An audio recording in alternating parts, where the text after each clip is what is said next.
Ẹ̀yin èèyàn lé, ẹ káàbọ̀ sí Mashola Gist TV. Gist títí ẹni bí a ṣe gbọ́, wọ́n ní kábíyèsí, wọ́n ní wọ́n bà ọkàn jẹ́ lórí ọ̀rọ̀ nǹkan tí Queen Naomi sọ fún wọn wípé àwọn gbọ́ nígbà tí wọ́n lọ sí South Carolina wípé àwọn ìyàwó wọn wọ́n mọ̀ nípa ọ̀rọ̀ nǹkan tó ṣẹlẹ̀ sí kábíyèsí Adéfúnmi.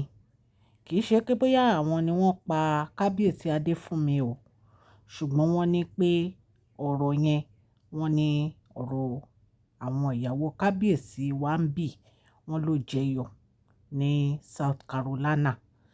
Wọ́n ní ṣẹ̀mọ́kẹ́ bí a ṣe gbọ́ pé ẹ̀gbọ́n kábíyèsí Adéfúnmi òun ló fi ọ̀bẹ gún wọn láyà tí wọ́n dẹ̀ ní pé wọ́n kú. Ṣùgbọ́n wọ́n ní ọ̀rọ̀ kábíyèsí wa níbí, wọ́n ní ọ̀rọ̀ àwọn olórí wọn, wọ́n ní wọ́n jẹyọ, ó jẹyọ nínú ọ̀rọ̀ yìí. Wọ́n ní ó dẹ̀ bà kábíyèsí jẹ́, inú wọn bàjẹ́ gan nítorí wípé ọ̀rọ̀ burúkú òun ló ṣẹlẹ̀. Ṣé ẹ mọ̀ pé àti ìgbà tí kábíyèsí ti fẹ́ Queen Naomi, kò sí wàhálà, kò sí ìdààmú nínú pálásì wọn. Wọn ò ever gbọ́ rí pé àwọn ìyàwó kábíyèsí wọ́n ní ọwọ́ nínú irú àwọn ìwà burúkú báyìí rí. Wọ́n ní wọ́n lọ ń plan láti scam lórí social media pé kábíyèsí gba owó lọ́wọ́ obìnrin. Wọ́n ní ìyẹn lásán, nǹkan burúkú, nǹkan dọ̀tí ni. Ipe wọ́n wá gbé ọ̀rọ̀ kábíyèsí sórí social media. Ipe kábíyèsí gba owó lọ́wọ́ obìnrin láti jẹ́ olórí. Wọ́n ní wọn tí ẹ̀ wá mọ nǹkan tí wọ́n fẹ́ ṣe lórí ọ̀rọ̀ kábíyèsí.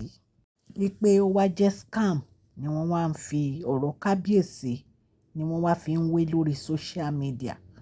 Wọ́n ní ọ̀rọ̀ yìí wọ́n ló bà kábíyèsí nínú jẹ́ wípé kí ló dé tó jẹ́ pé àwọn lọ fi ọwọ́ ara wọn fa wàhálà fúnra wọn. Ipe tí àwọn ò bá fẹ́ gbogbo àwọn obìnrin, wọ́n ní irú wàhálà báyìí ò ní ṣẹlẹ̀.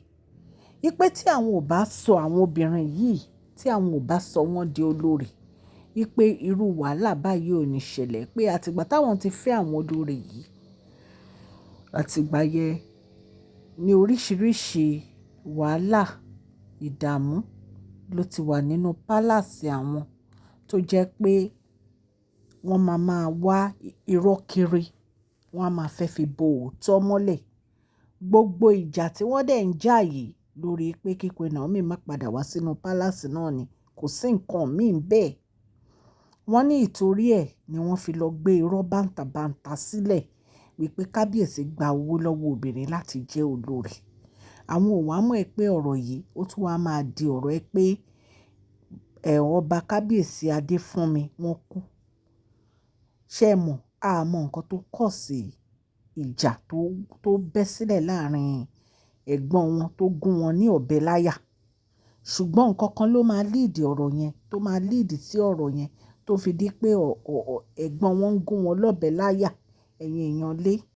Ṣùgbọ́n gbogbo nǹkan ló hàn ní síwájú Ọlọ́run kedere. Gbogbo nǹkan tó ṣókùnkùn níwájú àwọn ẹ̀dá kedere báyìí ló hàn síwájú Ọlọ́run. So wọ́n ní wọ́n ń ṣe investigation ní South Carolina o láti mọ ìdí tí ẹ̀gbọ́n kábíyèsí Adéfúnmi fi gún wọn ní ọ̀bẹ láyà. Ṣé ẹ dẹ̀ mọ̀? Wọ́n ní nǹkan tí wọ́n bá níbẹ̀ tó bá ní nínú àwọn ọ̀rọ̀ tó jọmọ́ ọ̀rọ̀ àwọn olórí yìí, wọ́n ní láti dáhùn. Wọ́n ní láti dáhùn bí a ṣe gbọ́ allegedly, nítorí pé ẹlẹ́ṣẹ̀ ò lè má jìyà ẹ̀ṣẹ̀. Ẹnikẹ́ni tí ọ̀rọ̀ yìí tó bá ta mọ́, ó di dandan kó dáhùn. Ẹ̀yin èèyàn lé, ẹ jẹ́ kí n kí ẹ̀yin olólùfẹ́ mi ní ilé lóko àti lẹ́yìn odi wípé ẹ káàbọ̀ sí Mashola Gist TV. Mashola Gist TV ń kí yín. Mashola Gist TV ń kí yín, adúpẹ́ adúpẹ́ atọ́pẹ́dá. Mashola Gist TV ń kí yín, Mashola Gist TV ń kí yín o. Ó ní ẹ ṣé o, lọ́wọ́ ọkùnrin, lọ́wọ́ obìnrin, lọ́wọ́ ọmọdé, lọ́wọ́ àgbà, lórí gbogbo bẹ́ẹ̀ ṣe ń comment, ten like, ten share, adúpẹ́ ní ọwọ́ gbogbo yín. Mashola Gist TV ń kí yín. Ẹ̀yin olólùfẹ́ wa, ẹ káàbọ̀ sí Mashola Gist TV. Ṣé àlàáfíà ni ẹwà gbogbo lè ń kọ́? Orúkọ mi ni Mashola kò yí padà. A máa ń sọ̀rọ̀ nípa celebrity gist, royal gist, politics àti gbogbo nǹkan tó ń ṣẹlẹ̀ ní agbègbè orílẹ̀-èdè bàbá wa ní ilẹ̀ Nàìjíríà. A ń sọ̀rọ̀ nípa celebrity gist, royal gist, politics àti gbogbo nǹkan tó ń ṣẹlẹ̀ ní orílẹ̀-èdè wa. Ẹ̀yin èèyàn lè tẹ́ bá ti subscribe, ẹ tẹ notification bell kẹ́ ẹ subscribe so that a bá ti post any gist ẹ máa rí.